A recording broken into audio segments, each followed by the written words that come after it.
Event trees. Event tree is a pictorial representation of all the events which can occur in a system. It is defined as a tree because the pictorial representation is like the branches of a tree. It can be used for continuously operating components or standby components, but the drawback of this method is that the tree will be very large with increasing the number of the components of the system. For example, for a continuously operating system with a complete event tree, I can show you the complete event tree like this. For a 5 component, we show all of the components here, A, B, C, D, and E. A can be reliable, on, or unreliable. B can work reliable or don't work. Each of the components can be considered as working or not working. And the last one is E. For example, if all of the components A, B, C, D, and E are working correctly, we consider these state as sound. State 1 is sound. State 2 is A works correct, B works correct, C works correct, D works correct, but E don't work. Again, it is considered as correct because when we look at the figure of the system, we see that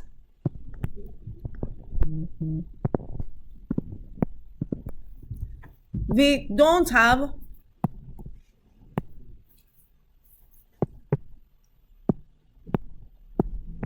problem if we have we don't have problem if we have a failure in E. The system can work through the passes A, C, or B, D.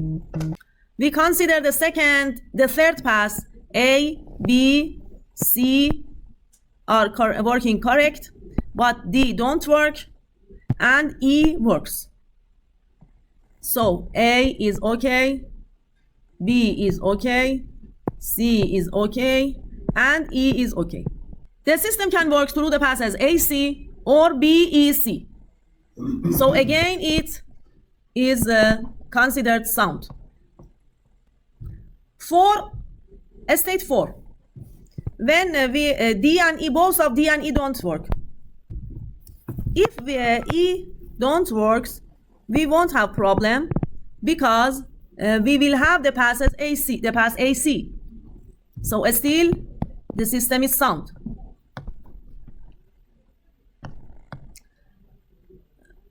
All of the states of the system can be considered as sound or failure states. For example, if all of the components don't work, we will have failure. The unreliability of the system is given by some of the probability of the passes that are considered as failure. For example, the probability of P32, P31, P30, P29, 28, 27, 26, 25 is considered as the unreliability of the system. And we can add the probability of this one, S.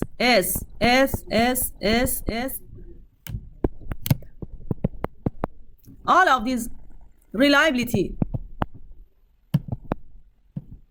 all of these states can be added, the probability of all of these states can be added to result in reliability of the system. So the reliability of the system can be calculated by adding the probability of P1 plus P2 plus P3 plus P4 plus P5 plus P6 to P22. How much is the probability of P1? As you see in the figure, the probability of this pass is the multiplication of RA, RB, RC, RD, RE is probability of state 1. State 1 probability is RA, RB, RC, RD, RE. And probability of P2 is RA, RB, RC, RD, QE. Here we have Q. Again, the probability of this state is RA, RB, QC, RD, QE. And the reliability of the system plus unreliability of the system is equal to 1. This is only for a 5-component system. It is evident that the number of passes increases dramatically as the components are increased. The number of passes is 2 to the power of n for an n-component system, in which each component can reside in one of 2 states. If we consider more than 2 states, like success and failure, for example, we can consider a partial output for a component. It is not completely failure or completely success, but something between them. For example, if we have 3 different states for every system, if we have 3 states for every component, and we have n components, we will have 3 to the power of n different passes between the input and output. So it cannot be used in a real system. Here we have reduced event tree.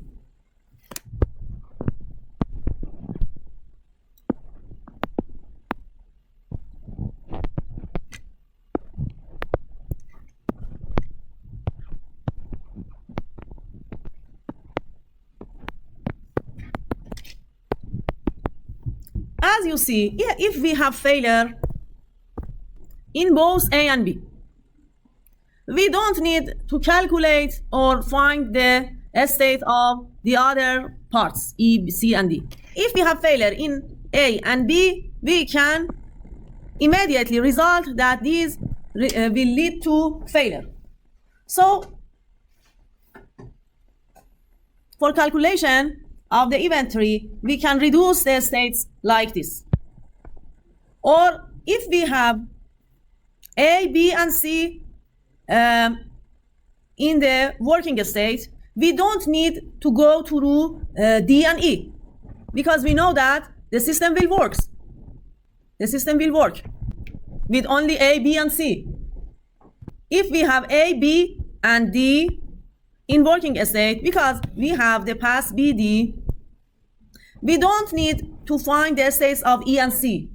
We can immediately, if we have A working, B working, C not working, and if the D works, we don't need E.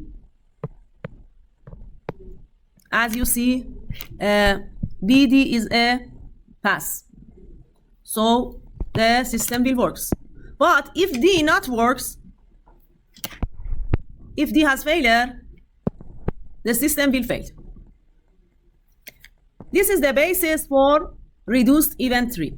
In the reduced event tree, we don't need to go through all of the components of the system, and we can immediately find the result after we find a pass from the input to the output. This is the failure event tree. In the failure event tree, we want to find the passes that lead to failure in the system. From the event tree, we can write the cut set and tie set of the system. We use the passes leading to system failure for writing the cut sets, and passes leading to system success for writing the tie sets. For example, we see that the passes that lead to failure will be CD, BCE, BCD, ADE, ACD, and AB. Then we should reduce them to be minimal. For example, if we have CD, we can omit ACD and BCD. And this will be the cut set of the system, CD plus AB plus BCE plus ADE. And likewise, we can use the passes leading to the system success for calculating the tie set of the system. After reduction, we will have the minimal tie set. Example 5.6.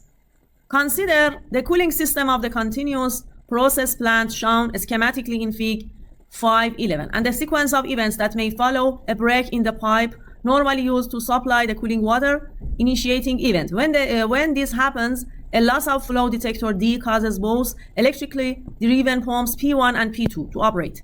Consider that both pumps are required for 100% system success, one pump for 50% system success, and that failure occurs if both pumps fail to operate. Deduce the event tree of the system, the probability of each system outcome if all components and subsystem have a success probability of 0.99 and the minimal cut sets leading to partial and complete system failure. So for drawing the event tree, if we have a pipe break,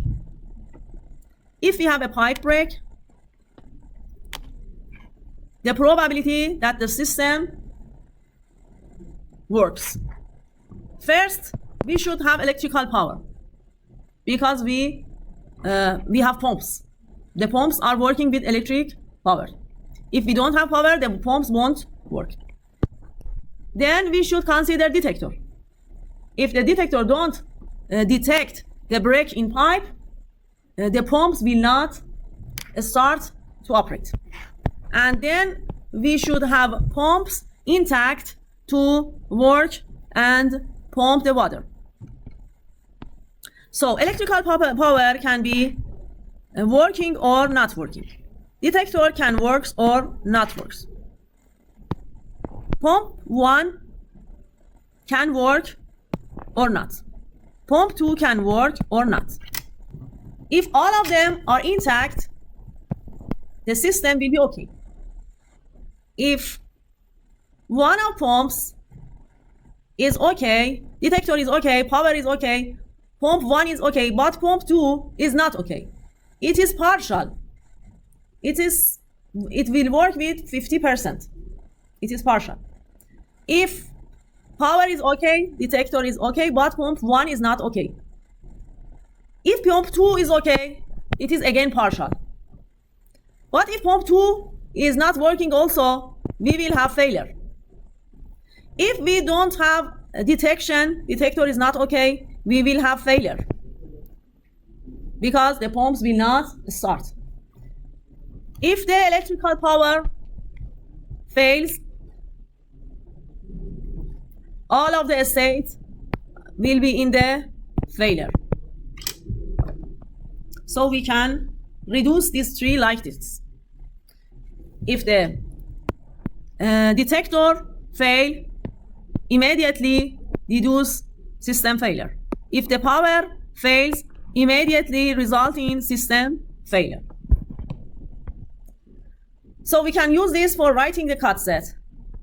P system success is equal to P electrical power multiplied by PD multiplied by PP1 multiplied by PP2.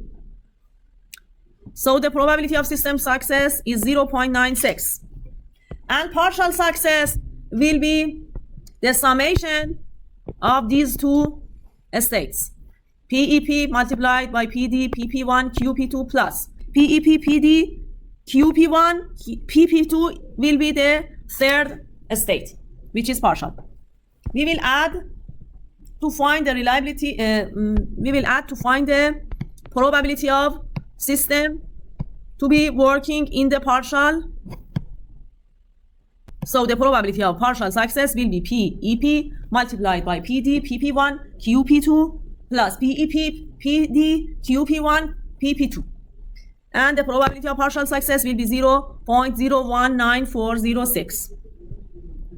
But the probability of system failure is the probability of failure of both P1 and P2, or the probability of failure in D and PEP working, or the probability of failure in electrical power.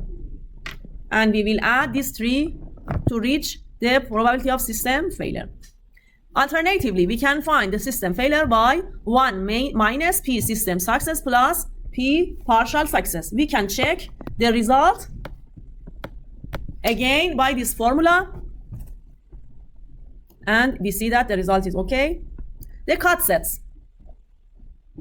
Failure of the both P1 and P2 is a cut set. Failure in electrical power is cut set. Failure in detector is cut set. So we will have three minimal cut sets, EP, D, and P1 and P2. In this session, we continue teaching the chapter 5 of Billington book, Reliability of Engineering Systems. Example 5.7. The single detector in example 5.6 is replaced by three detectors. Two monitoring the temperature of the plant and one monitoring the flow. Evaluate the probability of successful operation for the conditions all must work, 2 must work. This is known as a 2 out of 3 or in general M out of N majority vote system, and 1 must work using the event tree method and the basic rules of probability method if the success probability for each detector is 0.99. The event tree for this detector system is shown in Fig 5.14. We have 8 different states. Each of detectors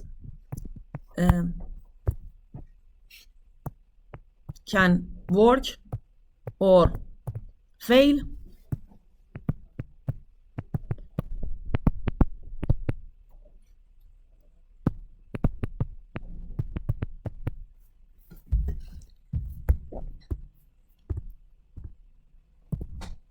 This passage shows that all detectors are working.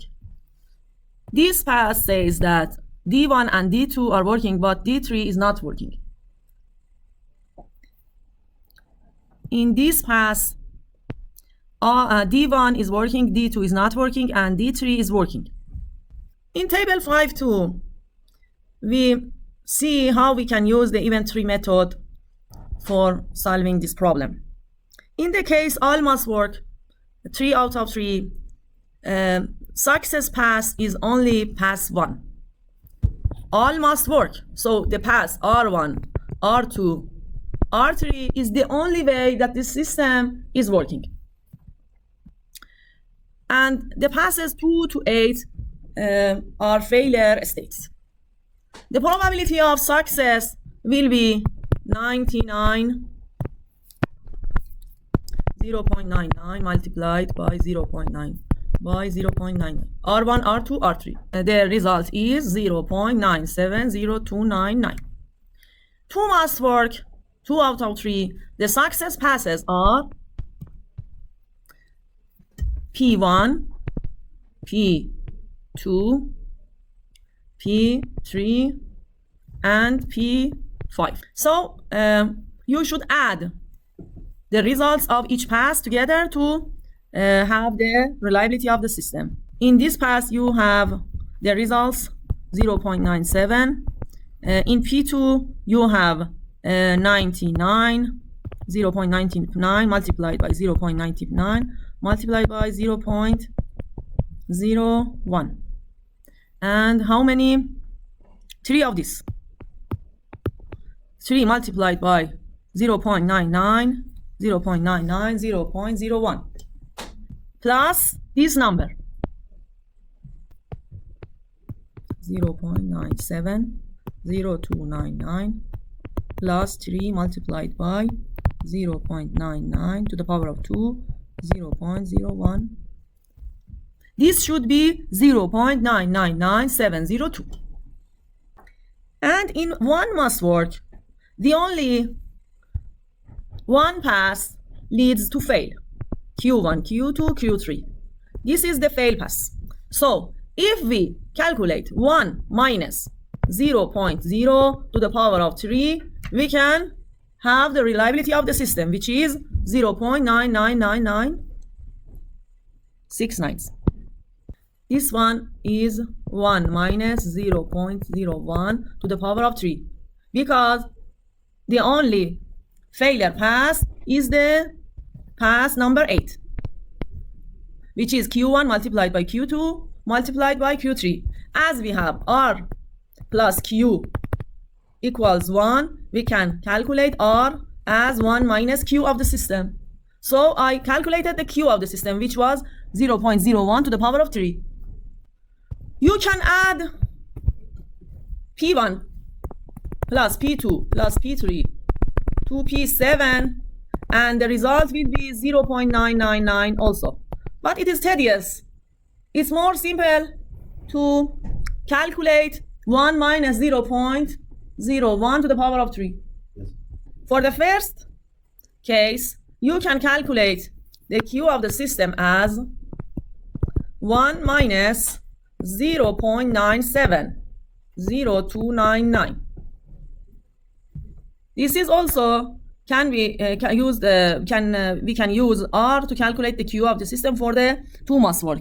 1 minus 0.999702. And for the last case also, we can use 1 minus Q. In each case, we can use 1 minus Q to calculate reliability. This table shows all of the states of the system. D1, D2, T3.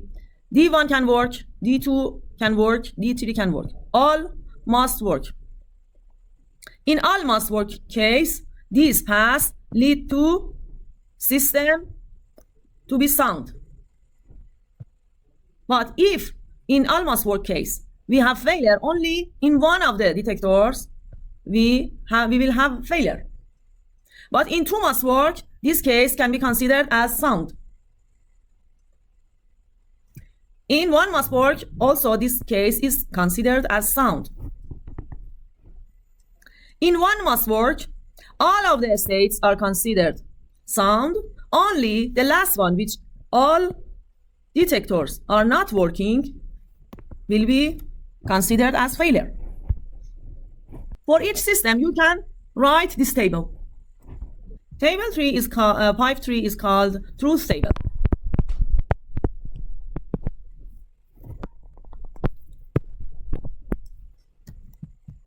Fault 3, general concepts.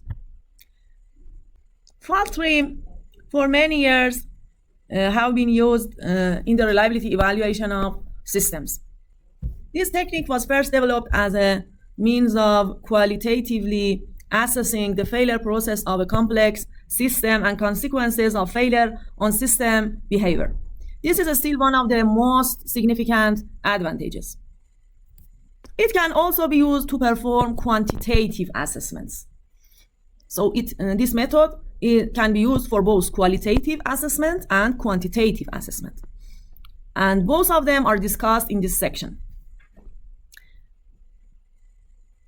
Fault 3 use a logic that is essentially the reverse of that used in event 3. In this method, a particular failure condition known as the top event is considered, and a tree is constructed that identifies the various combinations and sequences of other failures that lead to the failure being considered. The process starts by first identifying a specific mode of system failure to be assessed. The cause of these system failure are broken down into an increasing number of hierarchical levels, that each level is reached at which the behavior or effects of failure of the system components can be identified. This method is used as a qualitative evaluation method in order to assist designer, planner, operator in deciding how a system or subsystem may fail as a result of individual component failure, and what remedies may be used to overcome the cause of failure. This method can also be used for quantitative evaluation.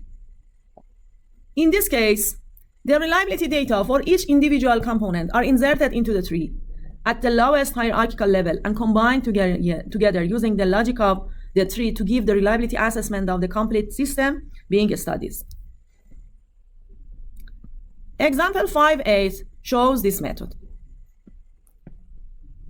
Consider the electric power requirements of the system in example 5.6 and construct an appropriate fault tree. Example 5.6 required an event tree to be deduced for the system shown in Fig 5.11. It concluded the success and failure of the electric power, and this contribution is shown in Fig 5.12 and 5.13. It was subsequently suggested that one method for evaluating the probability of success of any part of the system containing one or more components, including the electric power supply, was by constructing a fault tree. The subsequent numerical analysis of example 5.6 assumed that the probability of successful operation of the electric power was 0.99. Its failure probability was 0.01. We saw in example 5.9 this result. From the above discussion, in this example, the failure event being considered is failure of the electric power. How we can have the failure of electric power? Maybe because of AC power or DC power. AC power failure to supply energy for prime movers, and DC power failure to operate relays and contactors. Both are required to ensure successful operation of the electric power. So the event failure of electric power is the top failure event, and it can be divided into DC and AC. Two sub-events, failure of AC power and failure of DC power. And they are connected with a gate of OR. Each of AC power or DC power occur, we will have loss of electric power. So they are connected with the gate OR. For AC power, as we may have AC power from off-site power or on-site power. On-site power, for example, diesel generator. Off-site power, for example, utility. Each of both of them, off-site and on-site, if we have failure in both of them, so we should insert gate AND here, result into loss of AC power. Because we use diesel generator as a backup for utility, and if we have intact diesel generators, we don't have loss of AC power. For the drawing a fault tree, we should use logic gates and symbols. We need AND gate, OR gate, exclusive OR gate, in which an output event occurs if only and only one of the input events occur. NOT gate, the output event occurs only if the input event is absent. M out of N gate, an output event occurs if and only if M or more of the N input events occur. Basic event, this represents the failure of a basic system component at the lowest hierarchical level. Incomplete event, this represents a failure event which needs further downward development in order to reach the basic system components. Intermediate event, this represents the combination of failure events created by the output of a logical gate. Transfers, this represents transfer out and transfer in points of a fault tree, which can be used in order to subdivide or split a complete fault tree into sub-fault trees for a large tree. For example, we want to go to another sheet. Quantitative assessment of a top event. There are two basic approaches for assessing the probability of the top event of a fault tree. The first combines all the basic events together using the properties of Boolean algebra and the logical structure of the fault tree. The second is a numerical approach that combines the basic event probabilities using the rules of probability and the logical structure of the fault tree. We will see both of them in example 5.15 and 5.17 and in Fig 5.16. In Fig 5.16, we see the symbols for the AND gate, OR gate, exclusive OR, NOT gate, M out of N, basic event, incomplete event, intermediate event, and transfer in and transfer out. First method is Boolean algebra approach. This method starts with the top event and describes it logically in terms of the events: basic, incomplete, and intermediate. Any intermediate events in the resulting logic statement are themselves replaced logically by the events in the next hierarchical level. This continues until the logical statement representing the top event is in terms of basic and incomplete events only, i.e., all intermediate events have been replaced. The Boolean algebra are expressed and given in Appendix 1 of this book, and I'm sure that all of you know about it. Example 5.9. Deduce the Boolean expression for the top event of figure 5.17 and hence evaluate its probability of occurrence if the reliability of the off-site power, on-site power, and DC power are 0.933 and 0.925 and 0.995 respectively. Using Boolean algebra for the first hierarchical level, the intermediate event I is now replaced by the events leading to it in Fig 5.17. So we have an intermediate event I. The intermediate event I can be calculated by E1 multiplied by E2. Boolean multiplication plus E3. This is the final expression since T is now described entirely in terms of basic events. The probability of occurrence of the top event can be readily evaluated using the rules of probability defined in section 2.5. Probability of occurring T is probability of E1, E2 plus E3. And we can use the Boolean algebra for calculating this.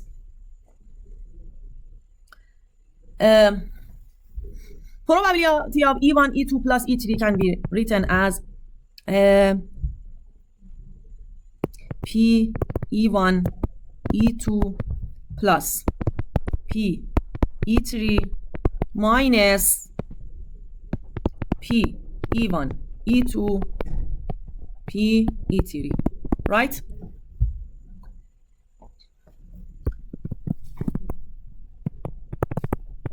We have this P A plus P B minus P A intersection with B. If E1 and E2, if E1 and E2 are independent, if they are independent, we will have P A B, P A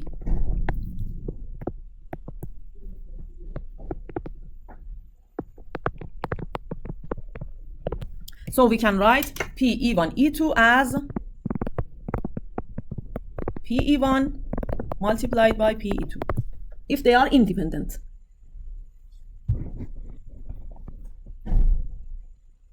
So now we can substitute PE1 is the probability of failure in E1, which is 1 minus 0.933 is 0.067. And we can also calculate PE2 and PE3 like PE1. And therefore, the probability of failure in the system will be 0.01. Example 5.6, we have used the Q of electric power for solving the example 5.6, which is calculated in example 5.7 here. So this was a prerequisite for the example 5.6. Method B, direct numerical approach. The main disadvantage of the Boolean algebra approach is the complexity of the expressions when large system and associated fault trees are being assessed. An alternative approach is to evaluate numerical values of probability during the reduction process of the fault tree rather than leaving this evaluation until after the top event has been expressed by a single statement.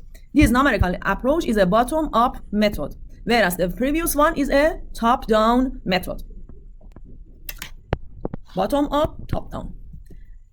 The numerical approach starts at the lowest hierarchical level and combines event probabilities at this level using the appropriate logical gates by which they are connected. So we can calculate the probability of the intermediate event and we can continue upward until the top event is reached. Example 5.10. Evaluate the probability of loss of electric power using the numerical approach. We can calculate PE1 and PE2 in the lowest level, we can calculate this gate, PE1 and PE2. In this, and calculate I as multiplication of PE1 and PE2. And in the next level, we can use this PI for calculating the top level. Because it is an OR gate, we will have PI plus PE3 minus PEI multiplied by PE3.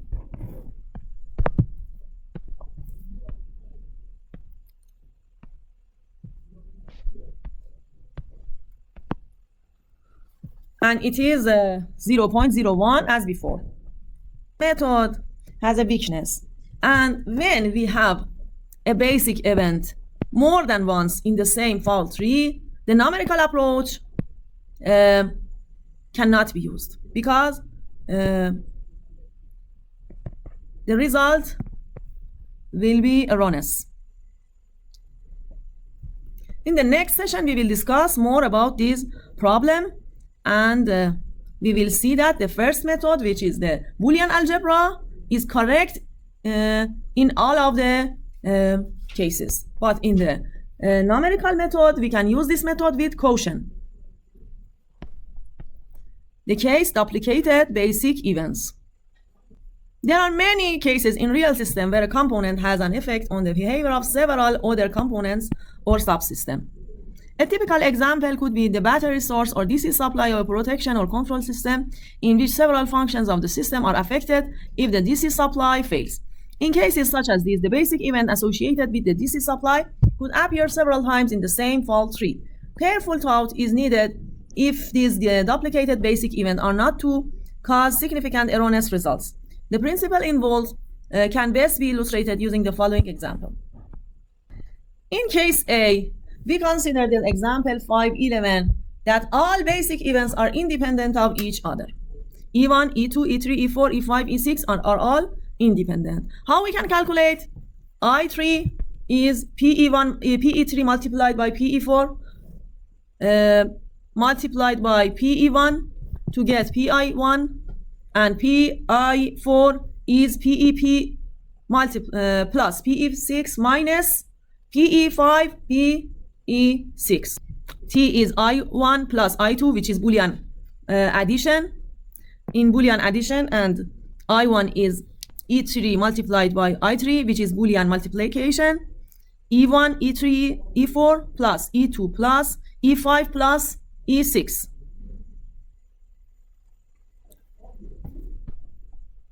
And we can calculate this by using this formula. PI3 is PE3 multiplied by PE4, and PI1 is PI3 multiplied by PI3, as you see here. PI1 is multiplication of PE1 by PI3. Okay. And PI4 is PE5 plus PE6 minus PE5 PE6. PI2 is PE2 plus PI4 minus PE2 PI4.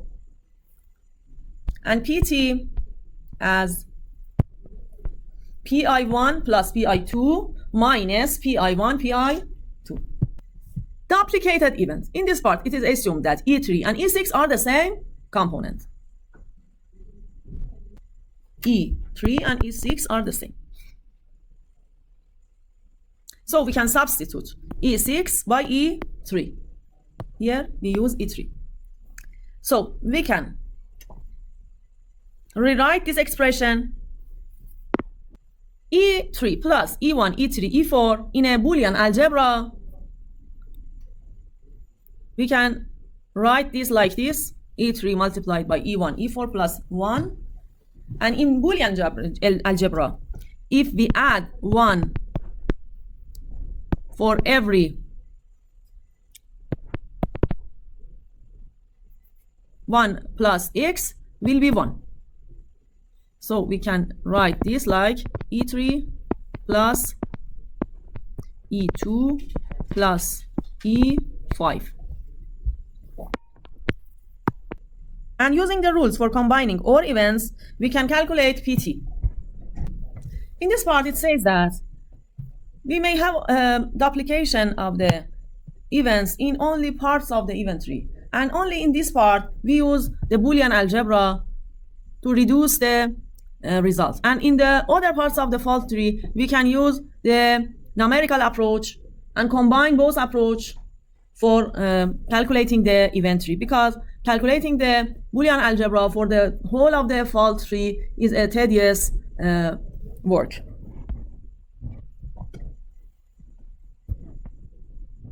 Example 5.12. Evaluate the same parameters as in example 5.13, but this time for the fault tree shown in Fig 5.19 and use the data in example 5.11.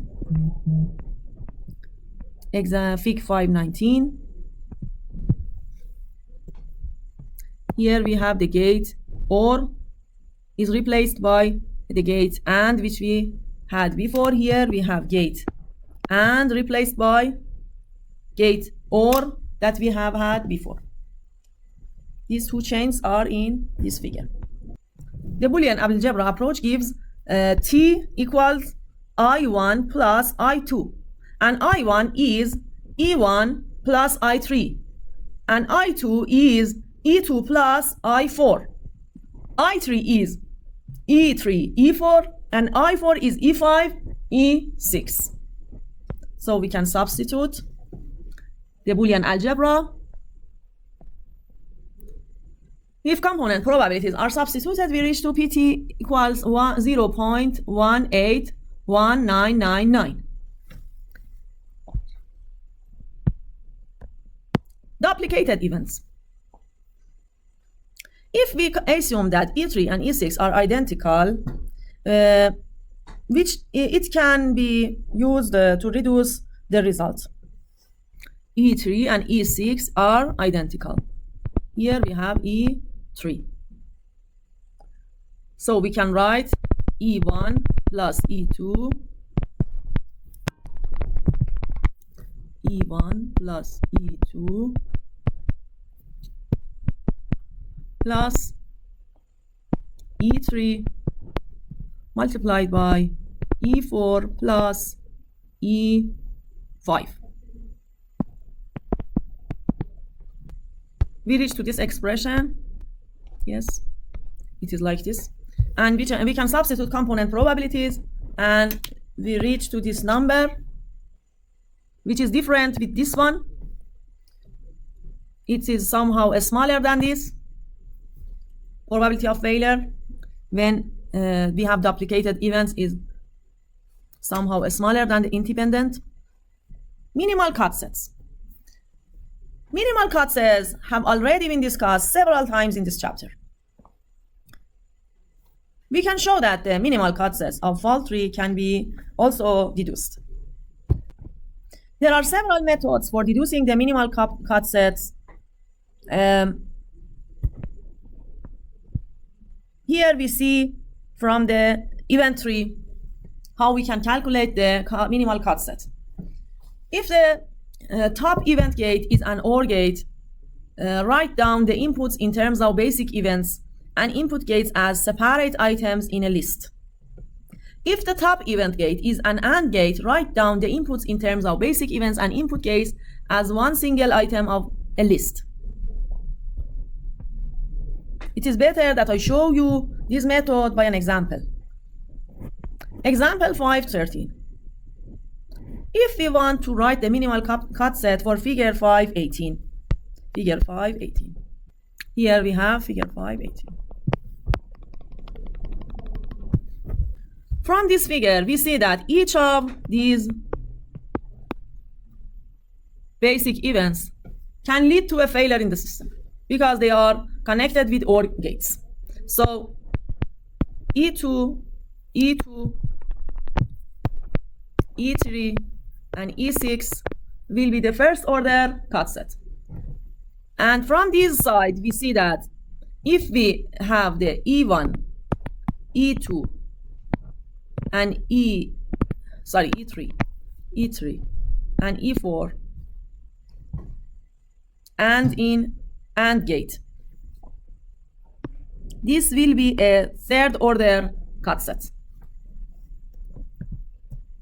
the occurrence of E1, E3, and E4 simultaneously will be considered as a cut set. Occurrence of each of E2, E3, and E6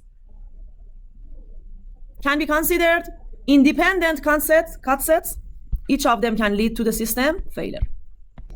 So we will have 4 cut sets: E2, E3, E5, and E1, E3, E4.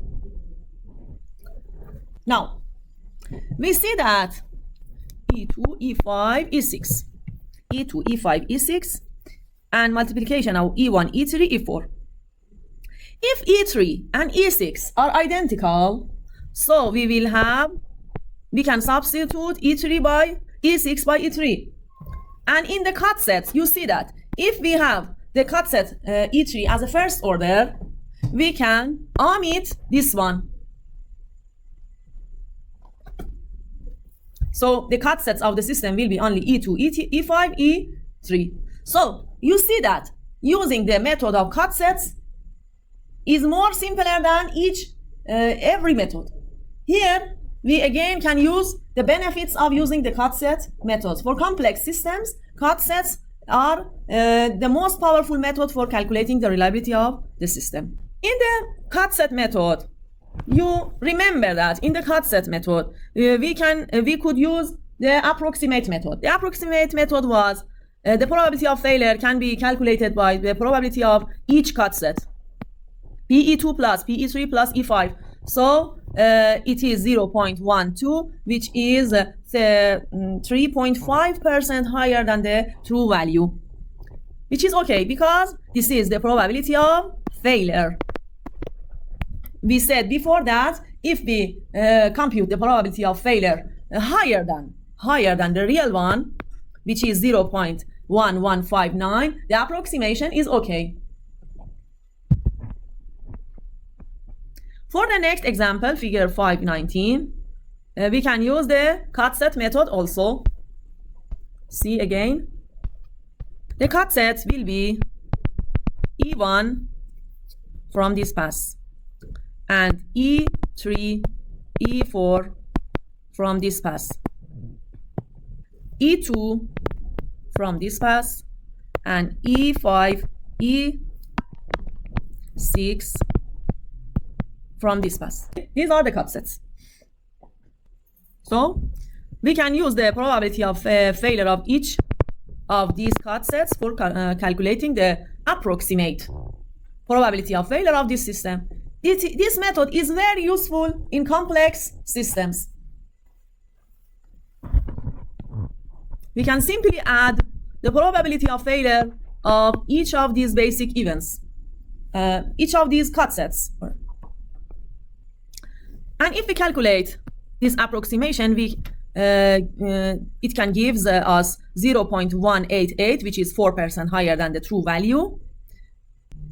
Multi-failure modes. In the preceding discussion, it has been assumed that each component of a system has only one mode of failure and can therefore be represented by 2 states. One operating mode and one in failure mode. So each component has 2 states. When operate or fail. But in some cases, we may have more than 2 states. For example, for a diode, it can be considered in short circuit or open circuit or working. 3 states. In example 514, we see this case. In this case, probability of normal operation can be considered as Pn, Po probability of open circuit, and Ps the probability of short circuit.